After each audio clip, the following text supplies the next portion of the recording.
Well, winter's coming and the 2006 models have arrived, and some people forecast that Toyota will become the #1 automaker in the world in the next couple of years maybe, that are going to pass GM in sales volume. And when you take a drive in a Corolla, you just don't wonder why.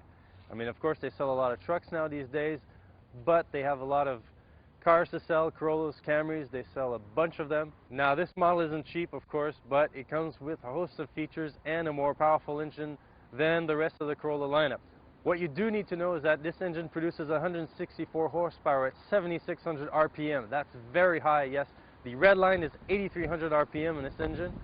It's available also in the Matrix XRS, a car which I personally own, and I find this engine is quite good. It's powerful, but you need the 6-speed manual transmission to roll through the gears if you want to take advantage of that extra power. Because compared to the base engine in the Corolla, the extra 38 horsepower is available only in the upper range of the engine's revolution. So you got to roll through the gears if you want to get the maximum performance out of this engine. As far as ride and handling goes, this car is pretty good. It has a sport suspension compared to the lesser Corolla models, and it's quite entertaining to drive. It soaks up bumps pretty well, not too harsh, and of course the steering is just as good, sweet and precise as the rest of the Corolla line. This is a very entertaining car to drive, like I said. It involves the driver very much so, with the high revving engine and the 6-speed transmission. It's a driver's car. It's not a sports car, but a sporty car nonetheless. Inside you will find the same simple and efficient interior as the rest of the Corolla line.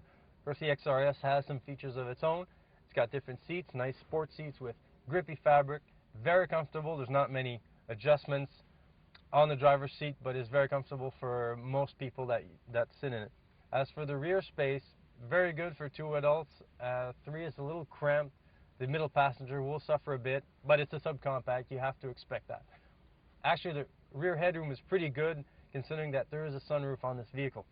As for the sound system, it sounds good, but for this price, I would like to have MP3 playback on this radio, which it doesn't have, or a 6 CD changer maybe.